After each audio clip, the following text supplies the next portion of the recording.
In today's video, I'm going to show you how to rename your files here in the Google Sheets app using your iPhone. So renaming your files will definitely help you organize your spreadsheets, and here's how to do it. So when you have your Sheets app open, what you're going to do is to find that file that you want to rename. Once you've found it, you're going to tap on the ellipsis at the right side, or if you are in the grid view, that would be at the bottom right corner of each file. So if you are in a grid view, this is where you're going to tap it.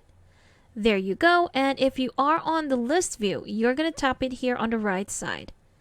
There we go. Now you'll have to scroll up and look for the rename option, which is right here, right between our send a copy and move options. So let's tap on rename. There we go. And here we have it. This is where we're going to input the new name that we want for this file. So let's rename this to, let's say, watermark spreadsheet. There we go. When you're done putting in the name, just tap on rename right here.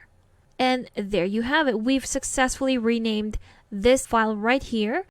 So that's the first method. And our second method would be if you already have that spreadsheet open or that file open, what you're going to do is to tap on the ellipsis at the top right corner. There we go. And just tap on the name right here. And there you have it.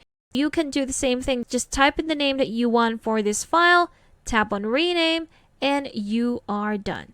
So those are two easy ways on how you can rename your files here in the Google Sheets app using your iPhone. Thank you for watching this quick tutorial. Make sure to subscribe for more helpful videos, and I will see you in the next one.